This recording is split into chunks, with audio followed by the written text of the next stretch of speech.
Let's get to this Impact reaction show. I thought that this show was really good. I think it was I thought last week was good too, although there was some stuff that pissed me off on it, but I thought like for the most part it was pretty good. I thought this show was way better.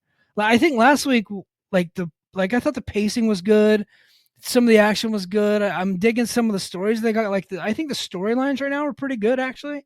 Like better than they have been in a long time. There was just way too much Santino. And then this episode was not only was Santino tempered down, so was all of the NXT talent. Last week it seemed like I was watching NXT but with for poor people. You know, more fans in the crowd, but like yellow tinted and the production value is not as good. Like it's in standard definition. But more people in the crowd for sure. But this week, the only NXT guy we had was obviously Ethan Page, and I thought he was fine. He didn't wrestle, so he was good. And Santino was only on like 3 segments. I think like 2 or 3 segments a week for Santino was like if you go past that, that's oversaturation of one guy, because he has a hard time switching off the serious and the comedy, right? He doesn't do a good job of that. I think he needs to be out of this fucking role immediately. Like as soon as they can find a replacement. You know who I think could do it? And some people are going to scoff at this, but I'm telling you, I've been watching some old Mid-South because I'm following along JD's podcast. I think that they should bring in John Layfield for this role. I think he would do a good job. And then maybe like once a year, like team up with like if he's a heel, then he's a heel. But I think like him as a babyface playing the Bill Watts role, like the old cowboy, and him teaming up with whoever the top babyface is at the time to fight off like he could just like beat up Ryan Nemeth. Like I think that'd be fun, because back in the day, Watts would do he would come out of retirement, and the whole gimmick was that like the Midnight Express would just be running into his fist, and like they would start working him over, and then eventually he would make his way to Cornette, and then he'd just beat Cornette's ass. Like that was the whole gimmick. I think that they could do stuff like that, right? With like Ryan, like him and Joe Hendry, or him and pick a babyface like Santana or somebody taking on the Nemeth brothers, and eventually like the pop is John Layfield gets his hand on this little pissant Ryan Nemeth, who's like playing the role of Cornette, like this annoying guy, which he's very annoying. Like I think that could work, but all right. So let's get to this Impact reaction. Like I said, I thought this episode was actually really good. I had to watch it in multiple parts because of like where I was at in like the hotel. But Ethan Page, Frankie Kazarian, and Santino Marella kick things off. So well, look who's back. It's Ethan says he's back in the TNA wrestling, the company where he truly found out who he was. It's where he found his ego. It's where he became all ego Ethan Page. Actually, I'm pretty sure that was Evolve. Said he cut his teeth here. Pretty sure he still holds a record for longest reigning tag team championship in company history. He does with the North. He's not there to talk about the past. He's there to focus on the future. He mentions TNA Rebellion 2025, where he'll take on Frankie Kazarian and TNA World Champion Joe Hendry with the title on the line in Los Angeles at TNA Rebellion. It'll be Ethan Page who finally becomes world champion. Fans are booing, and he asks the crowd if they think he can beat Joe Hendry. They yell back, "No, of course not." Anyway, Frankie Kazarian ends up coming out. And he's got the Call Your Shot Gauntlet trophy. Kazarian and Page then exchange insults and tells Santino, so Santino's already on the show. At this point, I'm like, he better not be on like 30 times. I think he even tweeted that.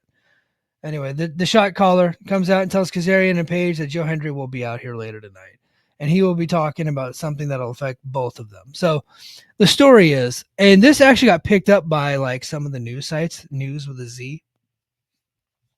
They worked that angle last week where Elijah ran into Joe, or was like trying to pull Joe Hendry off one of the security guys, and in doing so dislocated Hendry's shoulder.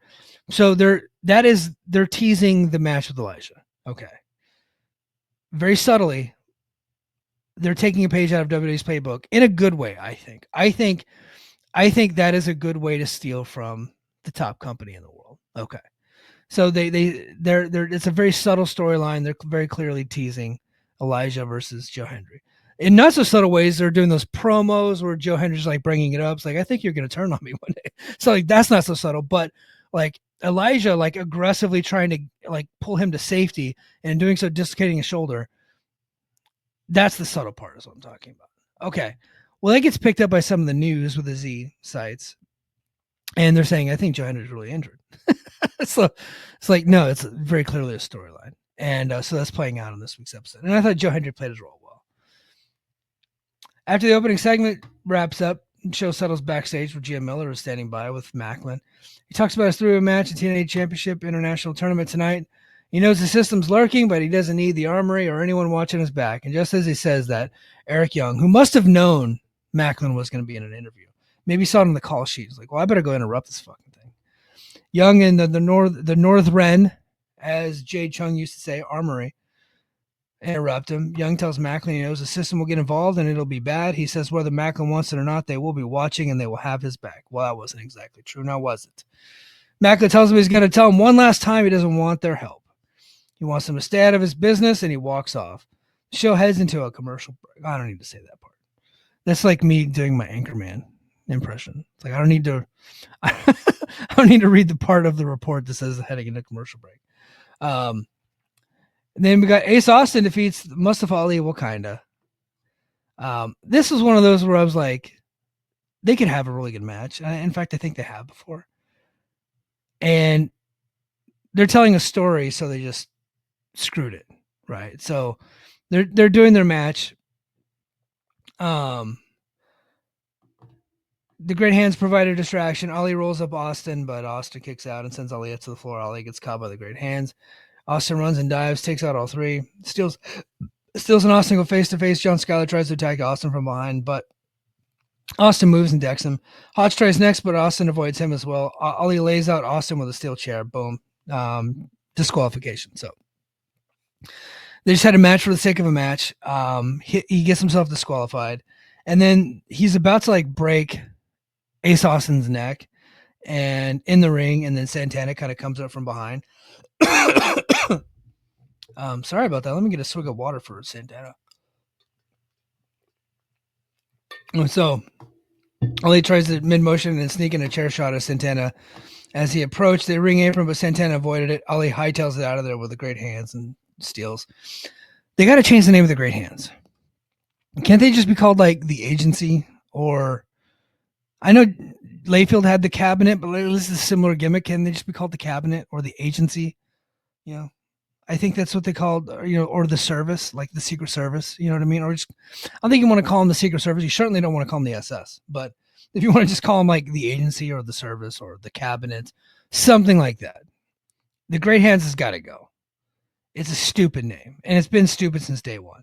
And they need a heavy guy. They need like a super heavyweight in this fucking thing. Somebody to intimidate people. The Great Hands are a joke. I like Tasha Steele's added to this mix, though. I like her job as like the secretary of communication. I think that's cool.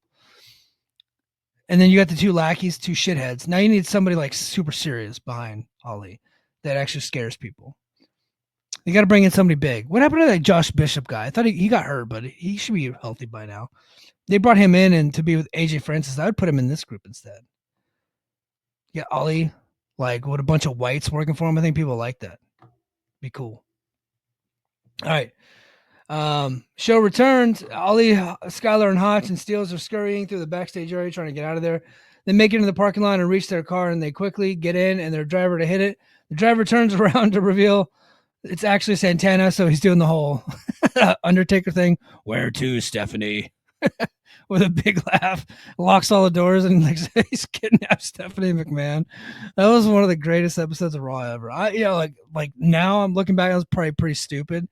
But when you're 14, like that was one of the greatest moments of my life. Where to, Stephanie? He says before beginning his attack. Okay, so then they cut away, and back inside, Moose is on his way out. Anyway, long system promo. but it gets cut off by Cody Deaner. And then Cody Deaner gets cut off by JDC. JDC taunts him and says like that he never wins. It's like, I didn't even know you had a job here, which I second that question. Like, so and they made it like seem like his contract is coming up due, and that like he needs this match in order to keep his job, which could be like art imitating life. That actually could be real. With all the people that have been getting fired and canned and not getting re-signed lately, I could like he could be on the chopping block. Unfortunately, like he's a good guy. I actually think Cody Deaner's a good wrestler. He's not a star, but like as far as like the guy that can get like mechanically work, like he can do like all the stuff in the ring. You know what I mean? Like he's just a good worker. He's just not a star. And that's okay. Like not everybody has to be, but you need guys like Cody Deaner around to make your heels and when he was a heel, make the babyface look good. Like that's been his job. But I could see him on the chopping block, unfortunately, which sucks because I think he's a good dude. I just don't want to see him on television doing this gimmick. I think this gimmick is death. So they offer him a spot to be his lackey, and Deaner says that he says it's not up to him, but it's up to the fans. He asks the fans that he should be the system's lackey, and he decides against it and claims that he can be Moose for the TNA X Division Championship. And then Moose, laughing his ass off, says, if you can last 2 minutes with me, then I'll give you a shot of the title. So then the match starts, and Moose immediately beats the shit out of him with a couple last ride power bombs. And instead of pinning him, he pulls him up, and then Cody Deaner just starts running from him. And then he lasts 2 minutes, and then they ring the bell for the match to start for the X Division title, and then Moose immediately hits him with a spear and defeats him. It's like they fucking. It's like they really don't like this guy. Kicked his ass. But look, it's Moose. He should be kicking people's asses. Like he's like the baddest dude in the company, and probably like legitimately could beat up most people in the company for real. So, Io in the chat. I'm gonna get to you because I actually have a take. Actually have a take on this. So, with two of your things you're saying in the chat. So keep the chat going. I'm gonna address you guys. Okay. Then we get the system. They defeat the Rascals via cheating. Of course, they cheated, but this was probably the good match of the night. I don't ever like to compliment JDC's matches, but I thought like he actually I thought this match was pretty good. I mean, of course, it's this like the Rascals. They're really good too, and Brian Myers is like a good worker. So. And Winston Miguel starts to pick up the pace and get the crowd involved in the process, just as it looked like they were rounding third on the way home. The system pulls some cheap heel tactics. We see an illegal assist during a pin, secured them to 3 count, and they quickly roll out to the floor and retreat. So there you go. Match result, JDC and Brian Myers defeat the Rascals. And then as they come back, ring entrances begin for the next match of the evening, which is the opening bout of the tournament to crown the inaugural TNA International Champion. First class, AJ Francis comes out, and the next is Mance Warner, and then Steph DeLander. Finally, Sammy Calhoun makes his way out. Look, a lot of people are making fun of this match on Twitter. I think they're making fun of the idea of the match. They're making fun of the participants of the match, and they're comparing this match to other matches that are out there, which I think is unfair. But it's fine. Like people just don't like AJ Francis online, and they certainly don't like Sami Callihan. I get the feeling most people like Mance Warner though. I've been asking for Mance to be in this company for a long time. I thought this match was good. That was actually it was like they had some plunder and some nonsense in it, but I thought everybody individually played their parts pretty well, and I thought I thought the match came together. I thought they told an interesting story. I thought AJ Francis's TFL, his tackle for loss finisher, which is essentially another version of the fucking spear. Everybody in football has to do the spear. But at least when AJ does it, he actually played defense. He was a defensive tackle. His job was actually tackling people. Moose was an offensive tackle, which his job is blocking. They should really change the name of the position, to be honest with you. But he was a right tackle.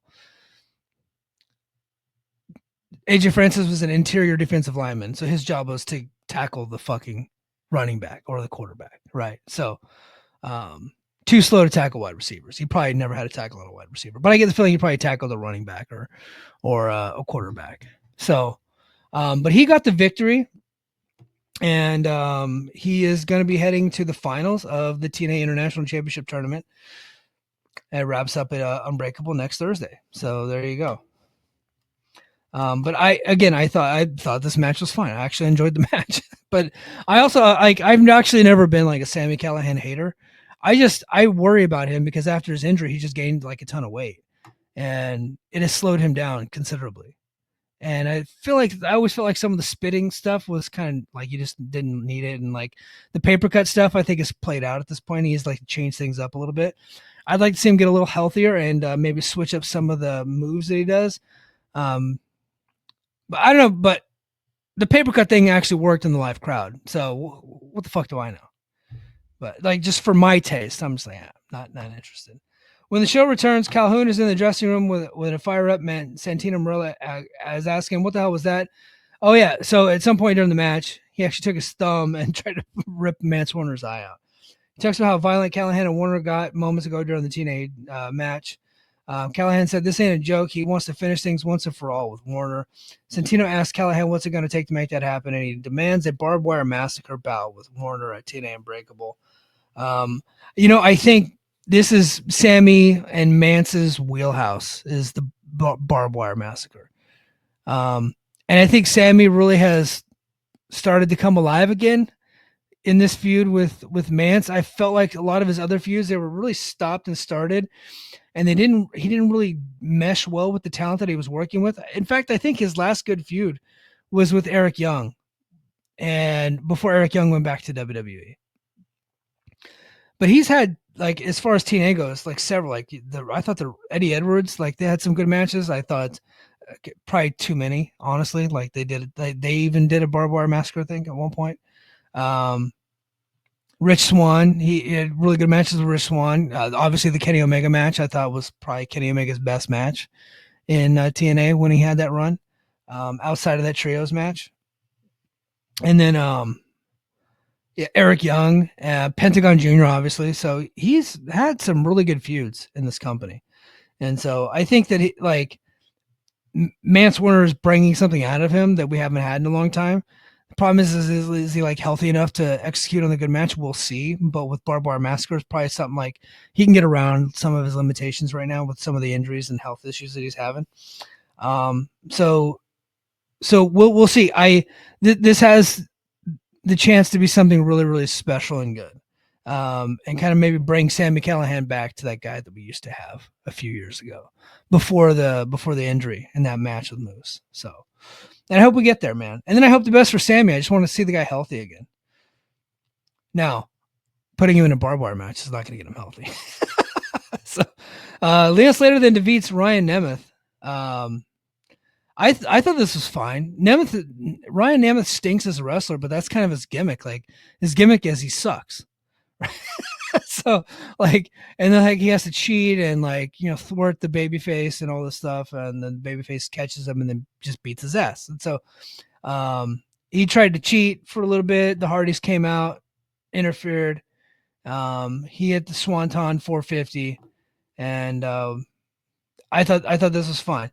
Now let's get to what I thought was the best part of the night, and probably why I enjoyed this show so much. I enjoyed this episode.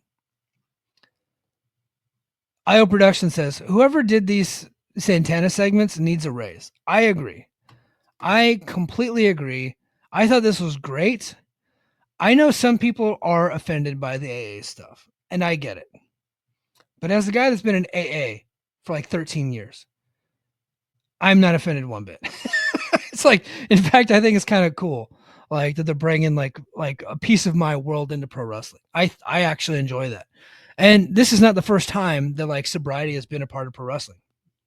Go back to Jake Roberts in like 1996. That's how, part of how Steve Austin started to come to prominence as a heel. Then the CM Punk and Chris Jericho's feud in the WWE back in the day. This has just been they've had the story with Sandman back in the day. Like this is a story that's, the Scott Hall stuff wasn't very good. I thought that was not very good, but this, I think what they're doing with Santana works. And like Santana's at his best when he taps into something real. Okay. This shit is real to him. It's life and death to him. And so for him to be able to tap into that as part of his storyline and his character is working for him on another level. And I don't think anybody's putting the performances on television as far as character work like Santana. I think he, as far as his character work right now, and Ali too, I'm going to give Ali a lot of credit. These two guys, as far as what their characters are and how they're performing them, I'm putting them on the level of Hangman Page. And that is high praise because I think Hangman's doing the best work of his career as far as a character. And Swerve, obviously. I think this feud, it's not getting the attention it deserves because of the low profile that TNA has. They only get news coverage whenever they fire somebody. So, or whenever they do something the internet doesn't like. But when they do something that I think is good, they should get equal amount of praise. That just doesn't happen. Right. But Santana and Ali are doing great. And I understand why people are offended by the AA stuff. I get it. But I've walked in Santana's shoes. Legit. I know where he's coming from. I worry about being so public with it this early on. I worry about with people. And people that I have mentored in the past, I'm like, look, you ain't got to tell anybody right away. Like, wait, get a couple years under your belt before you start telling people because you put a little bit of too much pressure on yourself. I've seen it happen if it happened to me. So I waited a long time before I ever said anything to anybody once I finally got it licked. You know what I mean? So that's the only thing that I worry about him, like on a personal level. But whatever he is doing right now with this storyline and his character is working. This whole story is so fascinating. It is really the connective tissue that's making Impact work right now. Like it is the best thing every single week. It's like, why do I need to watch Impact Wrestling next week? Because I want to see what's happening with Ali and Santana. Like that's one of the main reasons. Okay. It's not because I want to see a guy out there singing and having fun. It's because like Mike Santana kidnapped a motherfucker and hogtied him and threatened to kill him. But he didn't, you know. And then the week before, Ali kidnapped a guy who has had 3 months sobriety and that Santana was mentoring, just looking for a job, an opportunity, and they convinced him to relapse. It's like, what a piece of shit. Like, if that offends you, okay, I get it. But maybe, like, don't watch HBO. Like, you probably wouldn't like Goodfellas. Or you would definitely wouldn't like The Sopranos. You wouldn't like Game of Thrones. You know, you go to Showtime, you wouldn't like Dexter, right? Go to FX, you wouldn't like Rescue Me, The Shield, Sons of Anarchy. Go to Paramount, you certainly wouldn't fucking like Yellowstone and Landman. Like you wouldn't like any of that stuff. Edgy stuff's just not for you, right? I think pro wrestling should be able to tell these types of stories.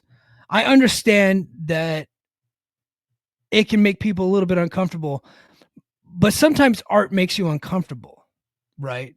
And that's okay. Now, if you're the type that just wants to go just happy, joyous, and free and wants to just go and have fun and you want to see the Joe Hendry singing and dancing and beating up a mid-level villain, that's okay. But in fucking TNA, we got pieces of shit in this company, right? In AEW, you got people doing home invasions. You got people burning people's houses down, right? They go next level. Like TNA, we got a piece of shit in Ali, and we got a guy struggling to maintain his sobriety and keep his family have their bellies full and their kids happy in Santana. I like that stuff too. Happy singing wrestlers over here, okay, they're fine. Million kick out, slapping the thighs, 450 swanton, you got that over here, and you got a like pieces of shit over here, like cranking out art, right? And I mean like pieces. I'm talking about Ali and his character, Ali, the character, not the person, obviously. I think you can have it all, right? And then TNA is trying to give you that variety, and I think they're doing a good job with this. So cinematic experience style segment, and I think that like the cinematic stuff with the music, I think TNA is the only one doing it right now, and they're actually doing it pretty well. Mike Santana has John Skyler of the Great Hands tied up in a bunker of some sort. Skyler cries I thought Skylar did a good job. I thought he did a good job in this. It was like he's not going to get like, an Emmy or anything, but I thought he did a pretty good job. Kerry cries and begs. Santana tells him Ali doesn't care about him. He says Ali took one from him, and now he's going to do the same to Ali. He's going to take his people out one at a time. He stands up with a shovel and winds up to bash Skylar's head in. As Skylar flinches and cries some more, Santana stops mid-swing and sends one final warning to Skylar about Ali. Good stuff. Okay, we'll go to the main event. Eddie Edwards defeats Steve Macklin.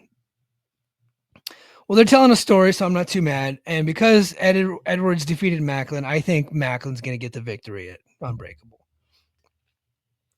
Let's add into the finals of the tournament. I think it's 50-50 booking. And of course, I mean, the system cheated, so it's not that big of a deal. I thought the match was pretty good up until that point. Macklin's struggling as a babyface, though, to be honest with you. He's much better as a heel. I just feel like I see it in his face. I don't think he's got his confidence there right now. And we got to do something to bring that confidence out of him. And hopefully he can get it back with this feud with Eric Young. But for some reason, he's just struggling as a babyface. We all know what he can be. We all know how great he is. But we've only ever seen him be great as a heel. And so now he's experiencing some challenges as a babyface. And can he overcome those things? I don't know. I hope he can. Yeah, obviously he's one of my favorites. The guy can still go in the ring. I thought at times he was missing that next gear, but that Eddie was bringing it out of him. I thought that's just me reading it. I could be totally wrong. I could have read the match completely wrong, but that's just the way that I saw it. But as the match went on longer, I thought Macklin was more into it. And then by the end of the match, we're having a pretty good match. So Macklin climbs right back up and hoists Edwards up for a Super Olympic Slam. Then Macklin hangs Edwards upside down for the Mayhem for All in the opposing corner. He charges at him, hits him with Mayhem for All to knock him down. The System come out ringside. They pass Eddie Edwards, the System ring. Eric Young and the Northern Armory come out.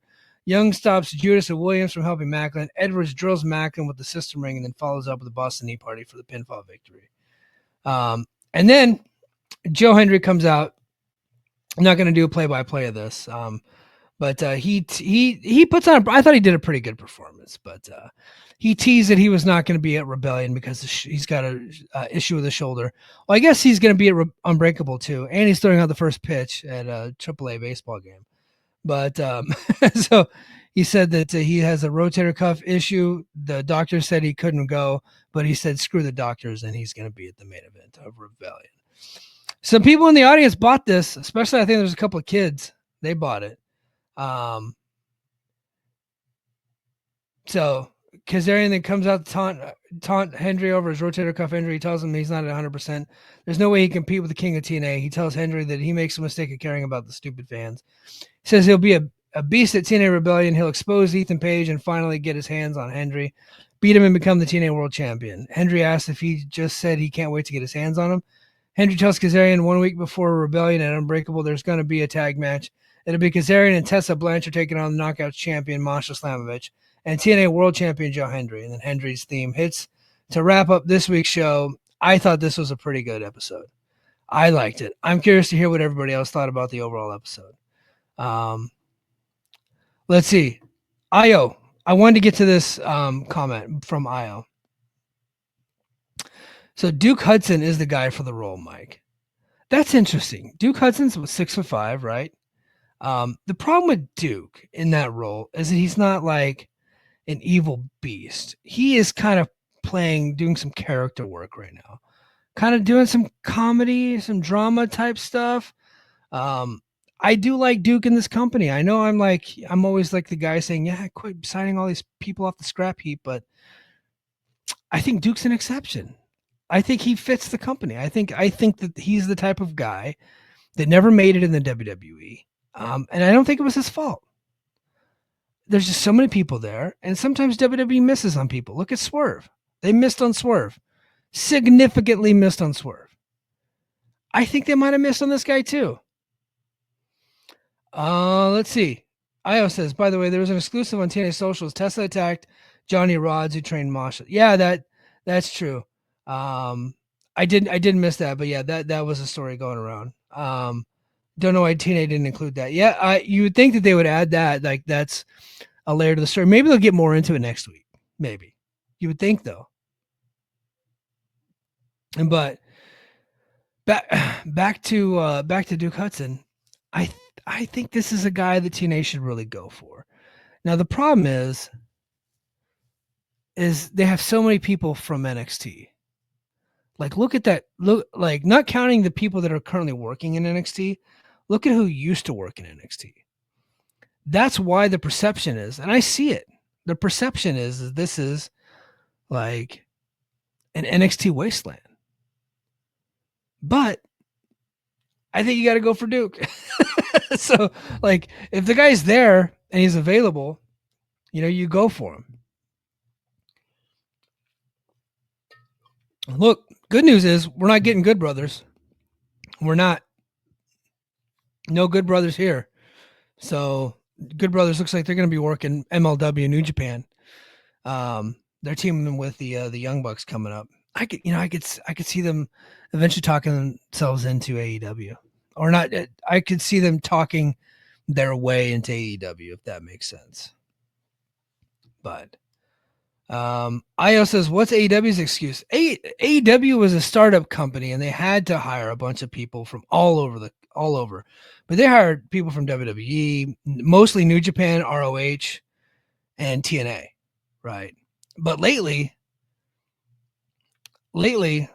they're not doing that. Like, look at the people that last year. Who did they sign? Deanna from TNA, right? She had a cup of coffee in NXT, but let's not pretend that she was like an NXT star. She made her name in TNA. Okay. So last year they signed Deanna, Ospreay, Okada, Mercedes Moné, right? Like, those were their big signings. I'm sure they had some sprinkled throughout the year, but it was them. And then this year so far, who we got, right? Kevin Knight, Josh Alexander, and Speedball. Okay. I think they just brought in Von Wagner, but I think that was for a tryout. They have not signed him as far as I can tell. So, then last year they did bring in Lashley and Shelton Benjamin, but yeah, so they did do that. And so, but they took a lot of heat for that. And I think because of the backlash from that, they have like shifted, right?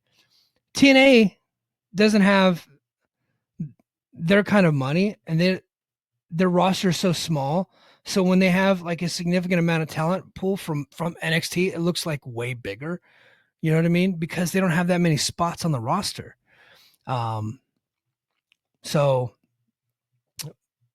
you just take a look at the roster though, and just see who like came straight from NXT over. It's a lot. It really is. Or if they went like they had a cup of coffee on the main roster like Elijah, and then they're over. So I'm just saying they need to be a little bit more original. That's the theme of this year. Last year, what was I hitting? Increased production values. It doesn't look like they're spending a lot more money on it, but they hired new people. But the resources appear to be the same. But switch up the production, work bigger venues, do all of that. They've done a good job with that. Okay. So they've removed some of my complaints, but I'm always a continuous process improvement guy. What is my gripe this year? Originality and identity, right? TNA is lacking a lot of identity because their identity is coming straight from Stamford, Connecticut right now. And so we need to push them to get back to what they do. Santana versus Mustafa Ali, this type of feud, with the way they're filming it, the way they're doing it, the types of in-depth story that they're telling, the fact that they're getting super personal and intricate is exactly what I'm talking about. Okay. I want to see week to week stories that make you want to watch the show more. I want to see some cliffhangers. Like, what's going to happen next week? You know what I mean? I want to see intriguing style matchups. I've been talking about the cage for a while. They brought back the cage. This is the worst cage I've ever seen, but baby steps, right? Now we're getting the barbed wire match. And, maybe we'll have some interesting stuff coming up. We'll see. But that's going to do it for me. Sorry I didn't get to do the show on Thursday night. But you guys understand. Your brother was in Kauai. Look at this hat. This is my new hat, Kauai Coffee Farm. Everybody go check it out. Kauai Coffee is amazing.